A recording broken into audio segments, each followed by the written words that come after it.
Good morning, everybody. The Shulchan Aruch, Bet Yosef writes in the laws of Kibbud Av V'Em, Ezeu Kavod. How does one do the mitzvah of honoring his parents? And he writes the following: Machiloi, you give him to eat; Mashkeu, give him to drink; Malbish u'Machasa, get him dressed, help him get dressed; Machnis u'Moitzi, take him in, take him out, help him walk, help him go home, give him a ride. And then he writes a very powerful line: V'yitnenu lo b'sever panim yafot. You should give it to him with a pleasant face. When you honor him and you feed him, you should do it with the right attitude. You should smile at him, and it should be done in the way that your father feels good about it. And he says, Sha'afilu ma'achiloi b'chol yoim pitumot. Even if you give your father every single day delicious fattened chickens, delicacies, but veheroloi panim zo'afot, but you give it to him with a sour face, you're glum about it, you're not happy about it, nenashalav, you're punished.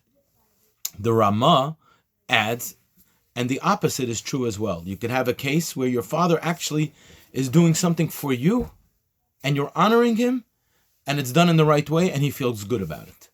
Now, this Shulchan Aruch, this halacha here, is based on the Gemara in Kedushin. The Gemara in Kedushin says this on Daf Lamed Aleph on the bottom. The Gemara says a person could feed his father special foods, v'tordai min ha'olam, and even though you're giving him wonderful things, you can get punished for it. It's bad for you. Why? Because of the way you do it. And Rashi, on this Gemara, brings down the Gemara in Yerushalmi that tells the following story. The Gemara in Yerushalmi says like this: there was a story, Ma'isa b'shneim, a story with two people. One of them was Machal Aviv Pisyoni. One son fed his father delicacies. And one time, Pamachas Amalei Aviv, one time his father says to him, Ma'ayin lecha kol eila? Where do you get all these delicacies from? Where do you get all this delicious food from? Amalei Saba, ma ichpes lecha? What difference does it make to you? Tchon ve'achol. Just chew and eat. That's what he said to him. So Rashi explains, he showed him how difficult it was for him. You know, it was hard on me, difficult to feed you this food. It was done in an unhappy way. And then he brings another story, Rashi.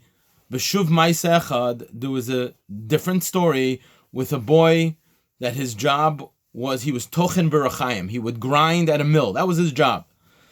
And his father, this young man's father, was requested by the king to come to the king's palace and serve the king, which was a very bad thing. It was a difficult job.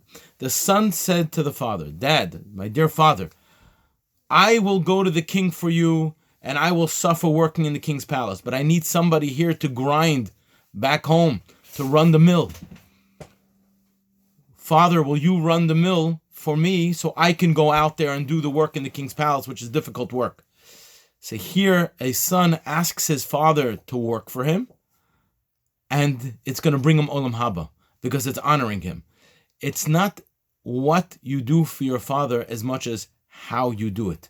You could feed your father delicious food, but you tell him, chew and eat and don't ask so many questions. And you treat him and you insinuate you're like a dog. You know, a dog doesn't ask questions. A dog just eats. You just eat. You gave him the most delicious foods, but you gave it like this. Like this. That will not bring you olam haba. On the opposite, you'll be punished for that. Whereas a son, on the other hand, could ask his father to help him out and grind in the mill for us, so I can work for you in the job that you have, which is difficult for you. At times, a person can feel like his parents are a burden, and it actually is difficult. People's parents get older, and it's a burden. They're difficult. But he has to understand, Rav Saadia Gaon writes, you have to understand, they're not a burden on you. You feel it's a burden. You feel they're taking away from your life. But on the contrary, they're giving you life. I recently heard a story. When the Nazis came into a town, they came in and they said, everybody meet in the town center. In a short while, we're packing you up and we're leaving. And everybody ran to their homes to grab something, take their precious belongings. And people were swallowing diamonds and taking their precious jewels and hiding them and bringing with them.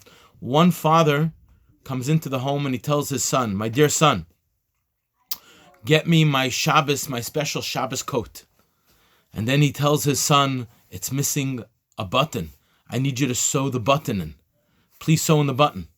And then he tells his son, I need it to be pressed. Please iron it out well. And a few things like this. And it was bizarre.